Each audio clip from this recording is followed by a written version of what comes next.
La perliculture serait-elle l'apanage des hommes? Au centre des métiers de la nacre et de la perliculture à Rangiroa, sur 4 promotions, seules 2 jeunes femmes ont suivi la formation et l'une des 2 était en examen la semaine dernière. Si les épreuves de navigation et de secourisme sont accessibles à toutes, il est vrai que les épreuves de plongée, très physiques, dissuadent pas mal de jeunes femmes. Après 3 ou 4 mois de formation à Papeete, à Rangiroa, les stagiaires entrent dans le vif du sujet.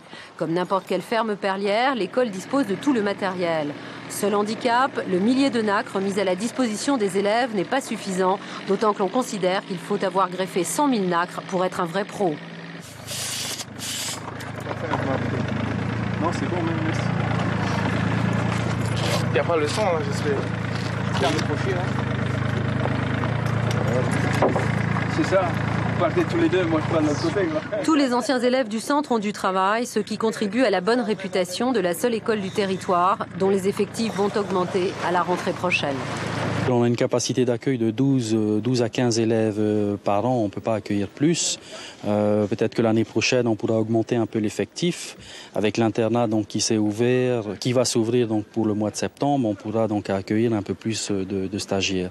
Et par la même occasion aussi accueillir des fermiers pour les formations continues s'ils veulent venir à Rangiroa, où nous avons ce qu'il faut pour les enseignements de la biologie, etc., etc. À l'école de Rangiroa, on ne s'intéresse pas qu'à l'aspect technique de la perliculture.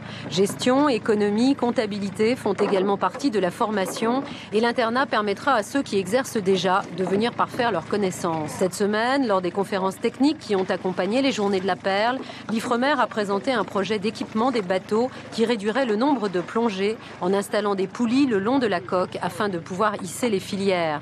En attendant l'adoption de ces nouvelles techniques, à l'école de Rangiroa, on apprend le b.a.-ba selon la tradition. Et ça marche, puisqu'à l'issue de leur formation, les stagiaires ne chôment pas.